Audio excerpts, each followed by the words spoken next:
Quanto ao propósito da criação do homem, a Bíblia ensina que o homem foi criado pela vontade de Deus para a glória de Deus.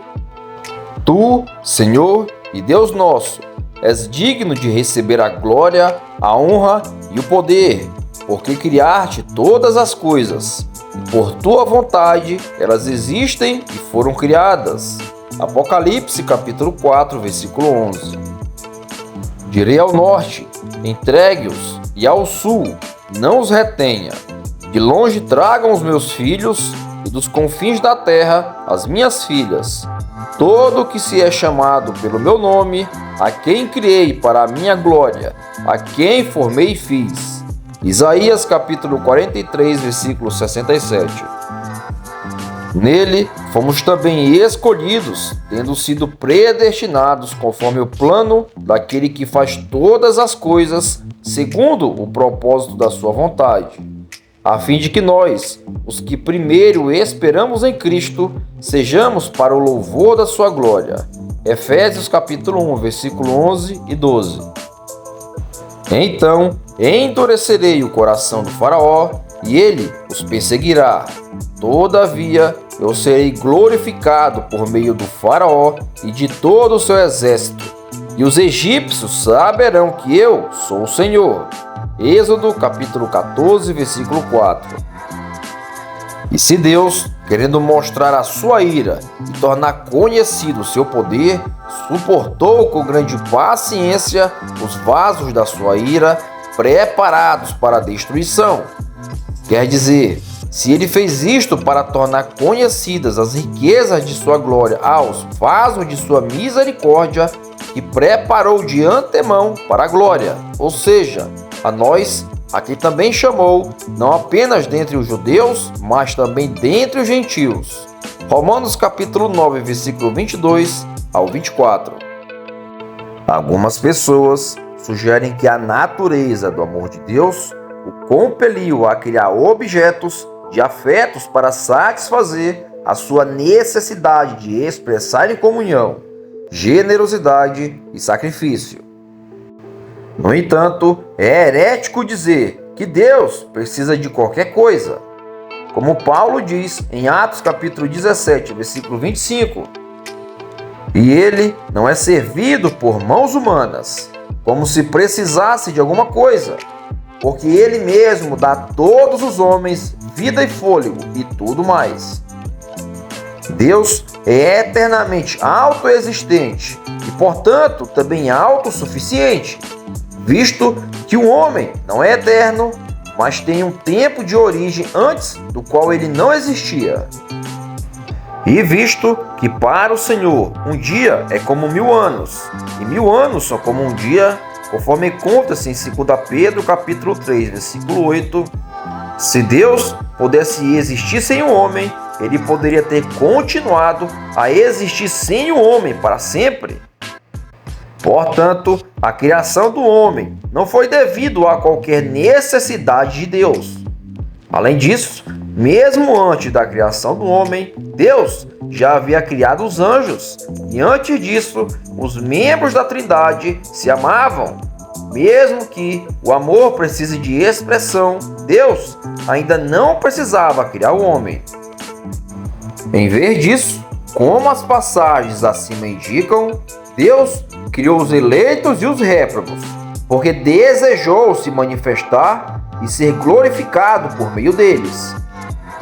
Embora os réprobos não glorifiquem a Deus conscientemente, ele se glorifica por meio deles, pelo que os faz fazer e pelo que faz com eles. Ele é glorificado pelos eleitos em sua salvação e pelos réprobos em sua condenação. E isso nos leva a considerar a ordem dos decretos eternos de Deus. Se os itens do plano de Deus fossem apresentados na ordem em que ele os decidiu, qual seria essa ordem? Claro, Deus é eterno e onisciente, e de modo que não há um ponto em seu pensamento em que ele não saiba tudo ou quando ele não tenha decidido tudo. Portanto, quando falamos de ordem na mente de Deus, estamos nos referindo à ordem lógica e não à ordem cronológica. O decreto para que Deus seja glorificado vem primeiro, e para alcançá-lo, o decreto é feito de que Cristo subjugaria todas as coisas e as entregaria ao Pai. E para conseguir isso, foi feito o decreto de que Cristo salvaria um povo escolhido da humanidade caída, para se tornar seus co-herdeiros. E para conseguir isso, foi feito o decreto de que a humanidade caída seria dividida em eleitos e réprobos. E para conseguir isso, o decreto é feito que a humanidade cairia em pecado. Então, para conseguir isso, o decreto é feito que Deus criaria a humanidade. Esta é a ordem de propósito e design. A ordem é invertida na execução, de modo que começa com a criação e culmina na glória de Deus. Podemos ilustrar isso com uma analogia da vida humana. Suponha que meu objetivo seja chegar ao escritório. Para isso, é decidido que devo dirigir o meu carro em direção a esse local. Para o conseguir, é decidido que devo entrar no meu carro e, para isso, é decidido que devo sair de casa. Para isso, é decidido que devo me vestir. Para isso, é decidido que eu deveria sair da cama. O propósito final vem em primeiro lugar na ordem das decisões. E a primeira coisa que devo fazer para atingir esse propósito vem por último na ordem. A ordem é invertida na execução, de modo que o último item na ordem de propósito e design agora se torna o primeiro item. Portanto, devo primeiro sair da cama e depois me vestir, e então sair da minha casa e assim por diante. O resultado final é que chega ao escritório e o meu propósito é cumprido.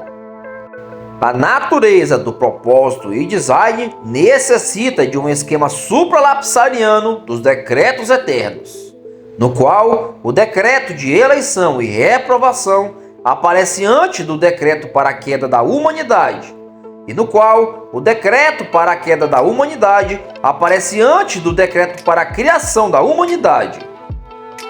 O esquema infralapsariano coloca o decreto de eleição e reprovação após o decreto para a queda da humanidade.